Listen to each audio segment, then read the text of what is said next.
the Watergate Hotel. But this simple storage unit may soon claim its own place in the criminal history of Washington, D.C. This is the place. Where did you put the recorder? I had the recorder right here behind that plastic bin. It was right here that this woman, speaking on camera for the first time, set up a bizarre amateur sting operation which would upend one of D.C.'s most famous murder cases, and she says endanger her own life. I honestly thought, he's going to kill me. We're talking about the notorious Chandra Levy case. This case had everything. It had power, it had sex, it had the nation's capital, it had a young woman on the rise. And now, because of this woman, the man once convicted of the murder will walk free. Do you regret making those recordings? I had that recorder because my gut instinct told me something was really wrong and something terribly could happen.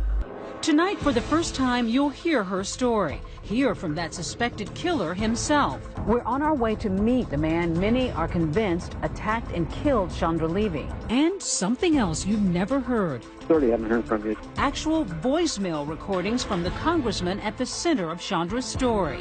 It's 11:45. Sorry, I've been tied up the last 2 days. So you already know that.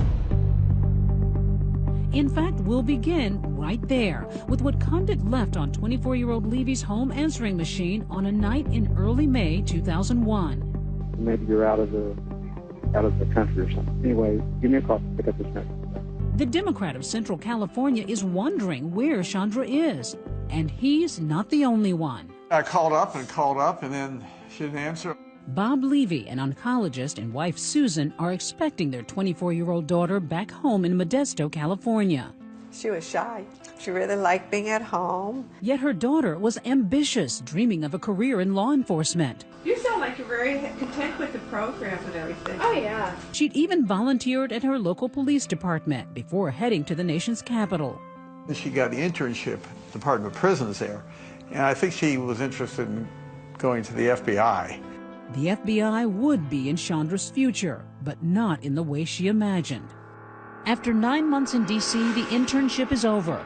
Chandra cancels her gym membership and emails her landlord that she's heading back to California. Then I called again, then on the weekend she didn't answer. 5 days pass with no word. Chandra's anxious parents call police, who head to her apartment and make some noteworthy discoveries. It appeared to the police she was packed up, ready to go home. FBI Special Agent Brad Garrett, now an ABC News consultant, worked the Levy case for years. Her driver's license, her credit cards, Her cell phone? and her cell phone were still in the apartment. That's baffling to me and others, because the whole idea is when you're going to leave, you're at least going to take an ID. There were only 2 things missing: her keys and a ring. A gold ring with her initials CL in diamonds, a college graduation gift from her parents. What are you hearing from the police? Well, they were sort of nonchalant because what can they do? Police do canvass the area, including nearby Rock Creek Park. And Susan Levy begins her own search, looking through her daughter's cell phone bill. I saw this number that was being called many, many, many times. I decided to call that number, and it turned out to be Gary Condit, and he answered the phone. And what did you say? And I was kind of surprised, and I said, "Do you know where my daughter is?" And I thought to myself, this is wrong. Come on in and make yourself home in my office, and I'll be back. Give me 10 minutes. Okay, I'll be right back. But why exactly was the congressman, a minister's son and married father of 2, calling a young intern to get together? Give me a call. Give me a rundown on kind of what your schedule is. Things are looking pretty good for me today. Anyway, bye. Condit's always maintained he cooperated with police and voluntarily came in for questioning. But former D.C. Chief of Detectives Jack Barrett believes Condit was being coy.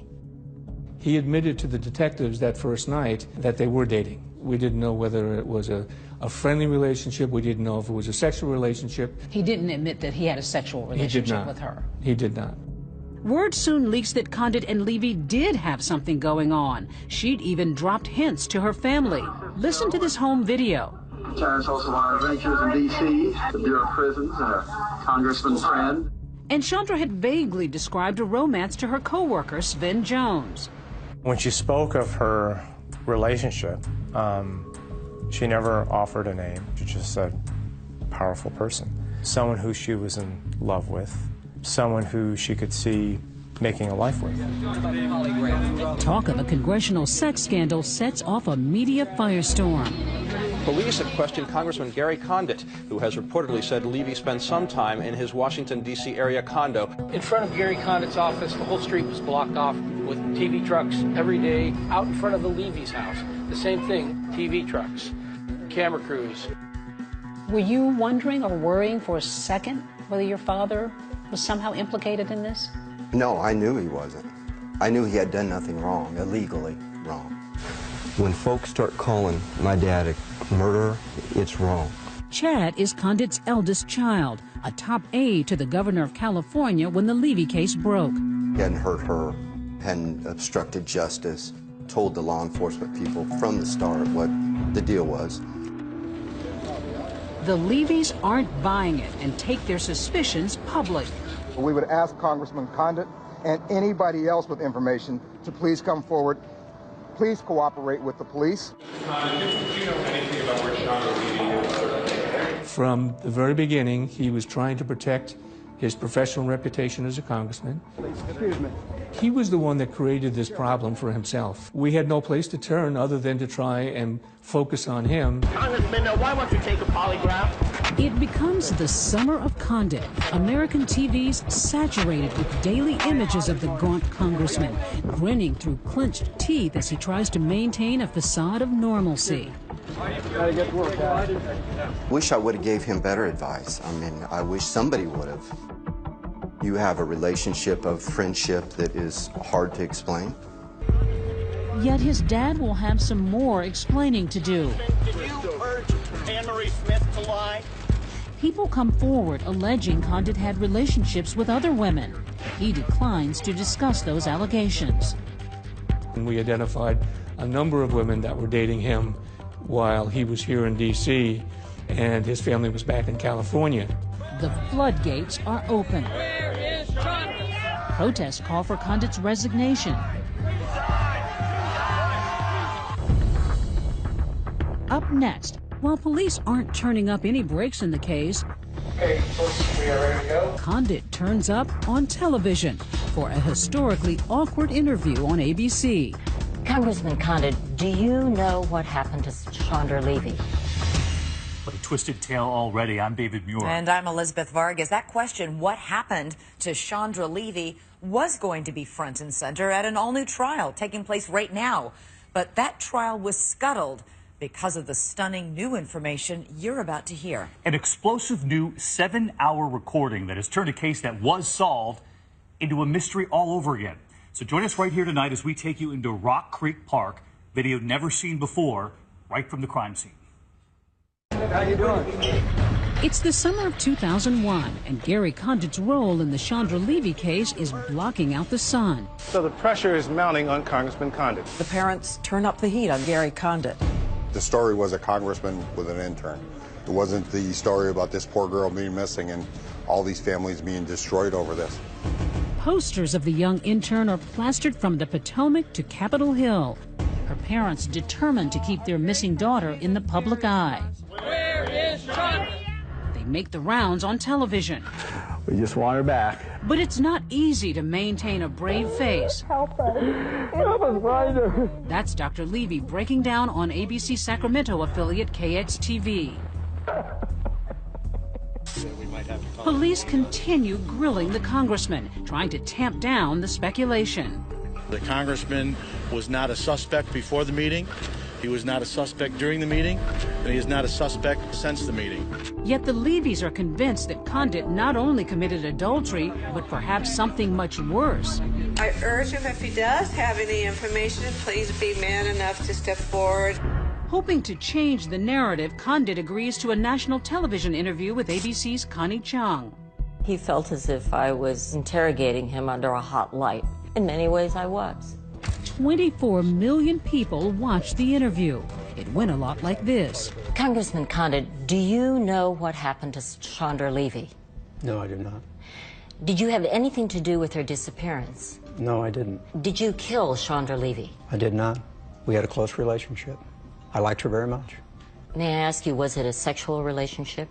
Well, Connie, I've been married for 34 years, and I've not been a perfect man, and I've made my share of mistakes. But out of respect for my family and out of a specific request from the Levy family, I think it's best that I not get into those details about Chandra Levy. Was that respect for you? I laughed about it because I thought it was so false, phony. It's just his way of weaseling out of it. It was preposterous. You just have to shake your head and say, why would he even agree to do the interview if he's not going to be forthcoming? All new Dr. Phil. Just last week, Condit gave his first interview in 14 years to Dr. Phil. Came out your condo once? Well, maybe twice. He may have looked somewhat different, but he sounded pretty much the same. Why is it you will not answer publicly whether or not you had a sexual relationship with Chandra Levy? I haven't, answered that question publicly for 15 years, and I'm not going to change my my position or my view on that today. But if Condit is reluctant to speak frankly, the forensic evidence speaks for itself. Chandra Levy's panties, taken from her apartment shortly after her disappearance, contained bodily fluids. DNA tests determined the fluids came from Gary Condit. And yet, think what you will of Gary Condit, there's no evidence he was involved in Chandra Levy's disappearance. Most of us in the police department and the FBI agreed that he was not our suspect, and that we needed to be looking elsewhere. The case of the missing Washington intern. As the case continues to dominate the news, it seems nothing can trump the story of the missing intern and her friendly congressman. Until, of course, something does. And then September 11 happens. What happened to you and your investigation and your detectives? The media attention went away. We lost a big helping hand with the FBI because the devotion of resources to terrorism, things changed dramatically. With the world's attention diverted, the Levys are left with little to go on. Because there's no body, you still hope she's alive somewhere, like with any missing person. That's all you got is hope. As the case loses momentum, Gary Condit lost his congressional seat. Condit loses his bid for re-election to nobody's surprise. Very difficult to win a race when you're being accused of murder. It's been a great opportunity to be in public service. Weeks later, a striking coincidence. Award-winning Washington Post reporter Sari Horowitz is revisiting the now cold case of the missing intern. I arranged a breakfast with a police official, and during the breakfast, his pager just started going off. Then a timely break that a reporter can only dream of. And when he came back, he had this stunned look on his face. And he said, "You're not going to believe this, but I just got a call, and they think they found Chandra Levy's remains in Rock Creek Park." The remains lay in a remote section of Washington's largest park, 5 miles from Chandra's apartment. Finally, they discover her body in Rock Creek Park. Huge park. Huge park. Twice as big as Central Park in New York City. The gruesome discovery made by a park regular.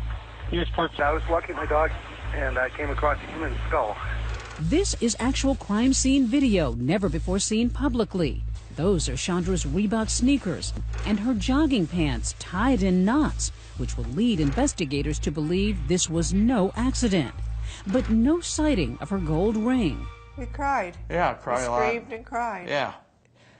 You can't imagine to have your child laying out there. It seems so unfair. For detectives, the discovery brings relief, but also embarrassment. This is something that we all have to live with. There may have been DNA evidence that all that was lost because of the fact that we were unable to locate her remains during the time that we were searching the park. The remains found 79 yards off a dirt path down a sharply steep embankment.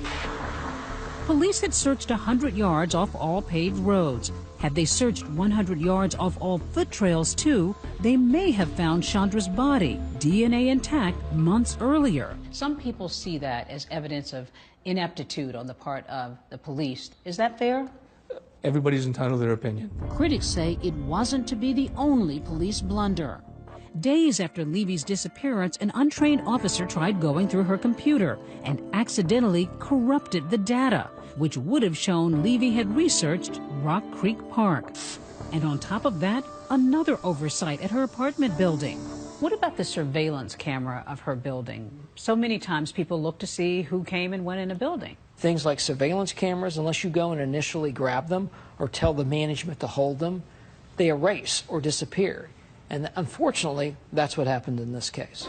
At least now the Levys can have a memorial and lay their beloved daughter to rest. She was a quiet but very powerful force, very smart, funny. I felt like she was going somewhere. It was just really disheartening. When we come back, police find more secrets in the park and set sights on a new man. Will there be justice for Chandra? When we get 2 attacks on women by a guy with a knife in a short distance to where Levy's body was found, that stands out like a neon sign. And for the first time, the voice of the witness who could both make and break the case. He told me he didn't know he killed her. It was an accident. 2020 continues with mystery in Rock Creek Park. Sprawling Rock Creek Park in Washington, D.C. With its 2,000 acres of lush trees, quiet streams, and wildlife, a perfect place for a walk or a crime. Look at how remote this is. It's quiet. There aren't any other witnesses. So this is an ideal spot for a predator to attack somebody. Yeah, this is right off the beaten path. Dr. Kim Rusmo maps murderers. This is the apartment building near DuPont Circle where Chandra Levy lived. This is where Chandra Levy's remains were found. His title, Geographic Profiler. His job, analyzing every location in a crime. I think she followed up the path here, and then she was attacked, and her body was found here. Decoding the patterns that can crack a case. We break a crime down to its constituent parts. So for a murder, we're going to have an encounter, a place where the offender first sees the victim. Then we're going to have the point where he first attacks her. Then we have the actual murder scene itself. Then finally, we have where the body gets disposed of. Rusmo was brought into the Chandra Levy case by the D.C. Metro Police and the FBI after focus shifted away from Congressman Gary Condit. We made it pretty clear to the prosecutors that we didn't think that Condit had anything to do with it. Instead, police gradually retrained their focus on this man who'd been arrested for attacking 2 female joggers in the park just 2 months after Chandra's disappearance. Not enough attention was being paid to a suspect who was hiding in plain sight. Both attacks occurred in similar park locations. Same sort of path, same sort of slope. This is probably even steeper, same sort of isolation. Both women fought off their assailant and survived. The first female jogger, the one who was attacked about 700 yards from where Levy's body was found, said she saw Gwandike in the Pierce Mill parking lot. And if you look at where Chandra Levy lived, the logical route would have taken her right through the Pierce Mill parking lot. So who's the predator in the park? His name? Ingmar Gwandike, a 19-year-old undocumented construction worker from El Salvador. He had alcohol problems, he had cocaine problems. Sari Horowitz and her Washington Post colleague Scott Hyam published an explosive series of articles questioning why the Metro PD hadn't pursued Gwandike harder in the Levy case, given his disturbing M.O. He would sit at a park bench and he saw a certain type of female, that something inside of him would compel him to give chase. He would sprint up behind them, grab them around the neck, and pull them off the trail.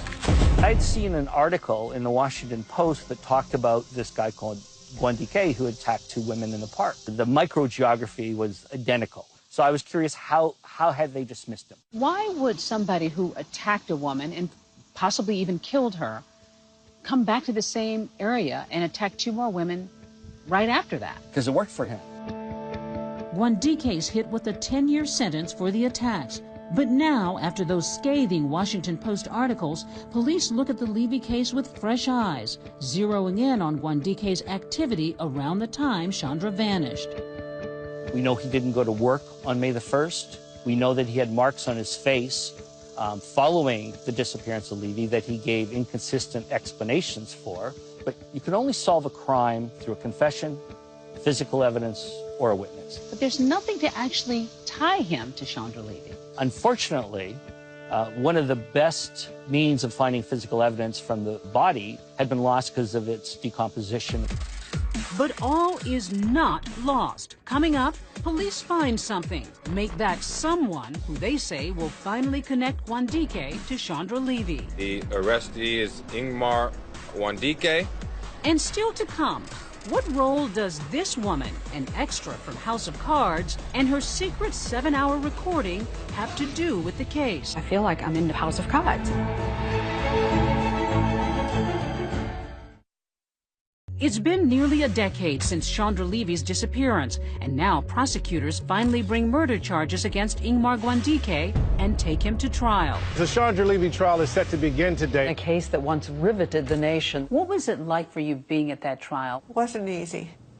Cameras aren't allowed in the courtroom, but the emotional testimony from 2 female joggers who survived Gwandike's attacks take the gallery's breath away. It's almost like Chandra is testifying through these women on the witness stand. Gary Condit has been diligently avoiding the spotlight, but now finds himself right back in the middle of it. Mr. Condit, anything you want to say? Called to testify, he heads to court with a media circus in tow. I think he was kind of the elephant in the room, and they needed to demystify him. Former U.S. Attorney Tim Hapey prosecuted cases in the D.C. office. It would have been too easy if he were a silent presence for the defense to suggest directly or subtly that he was the real culprit. A Condit sighting always makes headlines, but now prosecutors are hanging their case on a secret weapon. Today's one of the prosecution's star witnesses. Meet Armando Morales, a California gangster with a record and tattoo to prove it. That paw print marks him as a member of the Fresno Bulldogs, a gang notorious enough to merit a documentary on the History Channel. Here's Morales' cameo. A bulldog named Armando Mousy Morales. Back in 2006, Morales and Gwandike were sharing a federal prison cell for separate crimes. Now, on the stand, Morales makes a stunning allegation. Gwandike made a detailed confession to the Levy murder. Juror Cherie Bacon. His testimony was convincing. He knew certain things. After Morales' testimony, Gwandike is found guilty and sentenced to 60 years in prison. A jury convicted Ingmar Gwandike on 2 counts of first-degree murder. The results of the verdict may be guilty, but I have a lifetime sentence of a lost limb missing from our family tree. One of the country's longest ongoing murder mysteries is finally over. Or is it? The conviction starts to wobble 2 years later when the defense discovers that the snitch, Morales, concealed a crucial fact from the jury. He'd had a history of working with law enforcement. Knowing those prosecutors, my guess is they had no idea until after the fact about Mr. Morales' prior cooperation. Maybe they should have. Honest mistake or not, it's a big enough deal to make some very big news. The accused killer is getting a new trial. What happened for you when you heard that Gwandike was going to get a new trial? There was a part of me that said, well, maybe Mr. Condit's going to be asked to come back and talk a little bit more in depth. Susan's instincts are spot on. A major development in one of the biggest murder cases of the last 2 decades. The defense is pointing the finger at California Congressman. Gwandike's attorneys allude to a defense straight from 50 Shades of Grey. They wanted to develop information about other relationships he had that may have involved rough sex play. It looks like Condit's sex life could be on trial, but wait. Out of nowhere, this woman is about to crash into the case. Things will never be the same. A 15-year-old murder case is turned on its head because of you. Did you ever expect that? No, absolutely not. She's reluctant to talk to us, saying she's in danger and keeps her whereabouts secret. You don't want us to say where you are? I feel unsafe. Her name? Babs Prohler, a small-time actress originally from Germany. An extra, coincidentally, in the smash political drama, House of Cards. We overcame those tensions. So how exactly did she land a role in a famous D.C. murder case? I mean, sometimes real life, I think, can be stranger than fiction. Absolutely. Her strange tale begins this past July in Annapolis, Maryland. Babs is going through rough times and staying for a while at this country inn and suite. During her stay, she crosses paths with a mysterious middle-aged man who calls himself Phoenix. He was very kind. He was very friendly. He seemed like a very personal, nice guy. Was there a spark going on here? No, there was no spark. But they grow closer and a friendship ensues. Phoenix even babysits Babs' golden retriever, Buddy, while she's out of town. That's him with Buddy, and Buddy actually has a paw up there on him. But don't let those sweet selfies fool you. Phoenix has a paw of his own, that tattoo marking him as a former gangster from the Fresno Bulldogs. He is, in fact, the same snitch who testified so convincingly at the Chandra Levy trial, Armando Morales. His face changed completely. It went from this gentle, kind, caring guy into a look that almost scared me a little. Trusting his new friend, Morales reveals he's just done 20 years in prison. I said, 20 years? You must have almost killed someone to be in for 20 years. And his answer was, I wish it would have only been one person. So what's he doing here? Morales explains he's the key witness in the upcoming retrial of Ingmar Guandike. While preparing to testify, the government has put him up in the hotel with a cell phone, a room key, and some cash, and strict orders not to blow his cover. What did you think? I was intrigued of his involvement, what he knew. She's intrigued enough to continue the odd friendship, but also scared that the criminal could hurt her or those close to her. So she makes a fateful decision. Babs says that for her own protection, she begins recording her conversations with Morales in the hotel, in the car, even in this storage locker where he's helping her organize her things. This is where you recorded it all, mostly. I did. Next, those secret recordings that will rock the Levy case and get a convicted killer out of prison. Let's go in there. He told me he didn't know he killed her. What started as a circus ended as a circus. A row of storage units near Annapolis, Maryland. Isolated, a little spooky. Maybe not the first place you'd pick to secretly record a career criminal. But then again, you're not Babs Proler. So this is the storage facility, and this is the unit that I worked with Armando. And you had your recorder on you when you were in here? I did. I put it actually right here on the shelf. Do you see yourself as some kind of an investigator? Is that what you're out to do? Are you out to get the attention? No, I didn't want to have my name really involved. It wasn't supposed to be exposed at all. I only started taping because I truly was afraid. 2020 has obtained 7 hours of conversations between Babs and her new friend Armando Morales. I got 22-year sentence for gang racketeering. The prison snitch so crucial to the Chandra Levy investigation. I feel like I'm back on TV, like an episode of House of Cards, you know? Funny. The tape seems to reveal that the ex-con Armando Morales hasn't forgotten his gangster past. I brought a hoodie.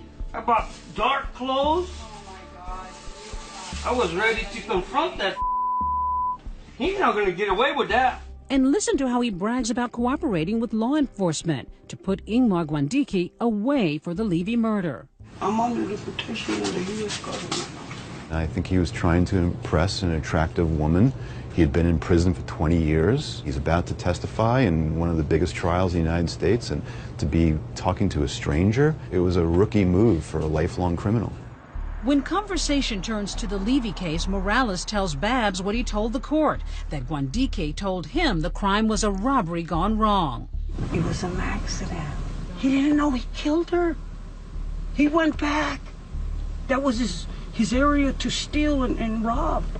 Curious Babs starts probing, telling Morales she's not convinced the right guy is behind bars. Wait a minute. The dude that I testified, he committed the homicide. Are you sure? Why wouldn't I be sure? People talk. They just brag about stuff to make sure that they look good. I don't know. I can't answer that. Anytime I ask a really detailed question, he would go into, don't go there. He's got other victims. That he killed? Don't go there. There was only skeleton. Don't go there. You said he didn't mean to kill her. He robbed her and... Well, no, he's in the cell with me. Do you think he's going to tell me I meant to do that? Come on. Hello? But why would he pay? She says all those evasions make the whole account seem fishy. To me, it didn't make sense. I ended up feeling like, you made this up. Why would he lie? What was in it for him? He said, I wanted protective custody. I no longer wanted to be afraid because I was always afraid. Which is exactly what Wandike's defense attorneys argued in a 114-page filing. Morales had a powerful motive to fabricate testimony, a desire for safety from enemies who want him dead. Plus, Proler says, Morales may have hoped the feds might help him dodge a murder rap of his own back in California. He said in Fresno he was involved in a gang-related murder that they're trying to pin on him, but that's being handled. Aren't you terrified hearing somebody describe how they killed people? Absolutely. Scared out of my mind. Morales might be protected by the government and Proler might be in danger. But for whatever reason, she keeps pressing record and keeps pressing Morales. Finally, she claims her persistence pays off. Morales cracks, admitting he fabricated Wandike's confession. And then he says, you know what? The prosecutors wanted me to lie. They knew they had the right guy. They just needed somebody to say it. He said that to you? Yes. And you had that on a recording? Mm-hmm. Of course, we wanted to hear that part of the recording, but get this, after repeatedly assuring us it exists, Proler has not produced it. Prosecutors have categorically denied what they call baseless allegations. Some people would say you have credibility issues. Make that legal issues too. We've discovered Proler has a checkered past. The suggestion is that you've had aliases, that you've had sort of a sketchy past yourself. No. I was married twice, and I had my name officially changed after the divorce. There's also an accusation of theft. What about the theft? Were you charged? I was charged. Enough to earn her 3 years probation. Some would say you're a scam artist. True? I've never taken anything from anybody. I have not taken money. What am I trying to scam out of this? Okay, maybe it was just a passion for justice that then drives Proler to reach out to Chandra Levy's mom, Susan. What did she say? Morales lied about Wandike's confession. And what are you making of this? And I thought, oh my God, this is so weird. Why don't you send a tape for both the prosecutor and the defense team? You send it to them. The prosecutors met with me first. So they couldn't have liked this. No. But if prosecutors listened to the same recordings we did, they didn't hear Morales confessing. They heard him sticking to his original story. He told me he didn't know he killed her. It was an accident. He didn't recant his testimony. In fact, he doubled down on his testimony. Morales' attorney tells 2020 he never told Babs he made up the confession. Despite all that, this past July, the bombshell detonates. There is a stunning turn tonight. Prosecutors suddenly dropping murder charges. The U.S. Attorney's Office drops the case, releasing a tersely worded statement. The office has concluded it can no longer prove the murder case against Mr. Wandike beyond a reasonable doubt. The multi-million-dollar question, why would they drop the Chandra Levy case? Clearly something occurred which probably eliminated Morales as a witness. On those tapes, he brags a lot about his thug life and his life as a criminal. Oh, I sent some people to shoot up all the car dealers' businesses. It's a defense attorney's dream come true. It would be a subject of cross-examination, and the calculus could have been, there's just too much baggage for this witness, too many things that he has said and done. Whatever Proler's true intentions, the Chandra Levy case is now in shambles. It fell apart because this woman tampered with the witness. Why did she do that? What was her motive? I felt guilty. I felt really bad about what happened. Why? Oh, I thought, well, maybe I should not have called this number. The Levys now have the rest of their lives to ponder the what-ifs.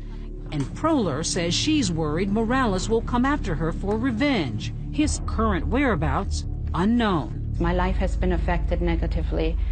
I'm moving from hotel to hotel right now. I'm afraid. Why'd you decide to talk with us? I believe that the truth needs to come out. I think somebody out there knows something. I've tried to be brave through all of that. Still to come, we've heard from everyone else. Now, hear from the man once convicted of killing Chandra Levy himself. We're on our way to meet Ingmar Wandike. Just weeks ago, during a visit to Rock Creek Park, where Chandra Levy's remains were discovered, Hello? 2020 producers got an unusual phone call. Un residente en Farmville Detention Center. Sí, hola, Ingmar. The undocumented immigrant, recently freed from a 60-year sentence for the murder of Chandra Levy, sits in an immigration detention facility, awaiting deportation, and now has agreed to speak only with 2020. Hello, Ingmar? Sí. Immigration and Customs Enforcement has a strict no-camera policy in their facility, so we give Wandike a call. Have you ever harmed a woman? Have you ever shoved or hit a woman? Mire, cuando a mí yo caí preso, ¿verdad? Por haber atacado a dos mujeres. This could be your last chance to set the record straight. Did you attack Chandra Levy? Yo nunca conocí a Chandra Levy, nunca tuve un contacto con ella y nunca tuve comunicación con Chandra Levy. Did you confess to Morales? Nunca, con hermano Morales, nunca hablé nada de Chandra Levy. Yo soy inocente de todo lo que me acusaron de Chandra Levy. He sounds a bit rehearsed, so we decide to fly down to the highly secured detention facility in Farmville, Virginia, to look Wandike in the eye. We're about to sit down with Wandike. I'm going to show him a picture of Levy and ask him, face to face, if he killed her. Inside, he continues to maintain his innocence, saying he's found salvation for his previous crimes. Wandike seemed anxious to talk to us. He was filled with lots of details about why he's innocent. And of course, he denied that he ever touched or killed Chandra Levy. 15 years after Chandra Levy first went missing, here's where things stand today. The prime suspect, Ingmar Wandike, wants to stay permanently in the U.S. It's unlikely that will happen. He's clearly got aggravated felonies, which is grounds for deportation. Disgraced Congressman Gary Condit is out of politics and for the most part out of the public eye. But there he was last week plugging his new book on Dr. Phil. I'm not the victim in this. The real victim in this is Chandra and her family. The reporters Sari Horowitz and Scott Hyam wrote a book about the tangled investigation called Finding Chandra. Both insist the misguided focus on Condit is the reason Levy's killer is not behind bars. From the beginning to the end, terrible mistakes by police and prosecutors, and in the end, no justice. The investigation is described to 2020 as open but not active. The last hope could hang on that precious golden clue. Her ring is still missing. Wandike may have sold it or gave it to somebody. You know, hopefully they'll watch this program and let the police know. Whoever has that ring knows something about her disappearance and murder. Finally, Chandra's parents, deprived of their daughter, deprived of justice, find some comfort in spiritual hopes. Happy birthday, love, Uncle Tom. Are you preparing for the possibility that you may never know what happened to your daughter? One day I would be with our daughter, and whether we'll get an answer from God or not, I don't know. We'll find out then. And then maybe what Sean would have said is, what difference does it all make? And despite our request, Gary Condit declined to speak to 2020, his attorney reiterating that he was completely exonerated. And with no new evidence, it is unlikely Wandike will be tried again. After tonight, do you think he had any role in the murder? Let us know on Facebook and on Twitter. Use the hashtag ABC2020. And of course, join us next Tuesday night for our election coverage. America saying, finally, it's here. I'm David Muir. And I'm Elizabeth Vargas. For all of us here at ABC News in 2020, good night and have a great weekend. Her name is Babs Proler, a small-time actress. That's her on the right behind Kevin Spacey on House of Cards. Babs agreed to tell 2020 her story. Aren't you terrified hearing somebody describe how they killed people? Absolutely. Scared out of my mind. 2020 has obtained 7 hours of conversations between Babs and her new friend Armando Morales, I did my time. the prison snitch so crucial to the Chandra Levy investigation. He said he didn't mean to kill her. He robbed her and... Well, no, he's in the cell with me. Do you think he's going to tell me I meant to do that? Come on. Hello? But why would he pay? I think it was absolutely my tapes that blew it out of the water. This simple storage unit doesn't look like much. This is the place. But it was right here that this mystery woman sprang a bizarre sting operation that would blow the doors off one of the biggest scandals our nation's capital's ever seen. We're talking about the Chandra Levy murder case. Disappearance of a college student. A story that captured the nation with a riveting combination of sex, politics, and police procedure. A story that devastated a family. Torpedoed the career of an aspiring congressman. May I ask you, was it a sexual relationship? And now, because of this woman, is an unsolved mystery once more.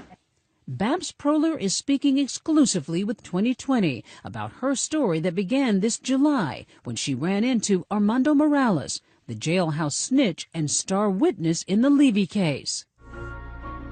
Where did you put the recorder? I had the recorder right here behind that plastic bin. What did you think? I was intrigued of his involvement, what he knew. The dude that I testified, he committed the homicide. Are you sure? Why wouldn't I be sure? People talk. They just brag about stuff to make sure that they look good. I don't know. I can't answer that. The light went off in your head. Yeah, to me it didn't make sense. And I ended up feeling like, you made this up.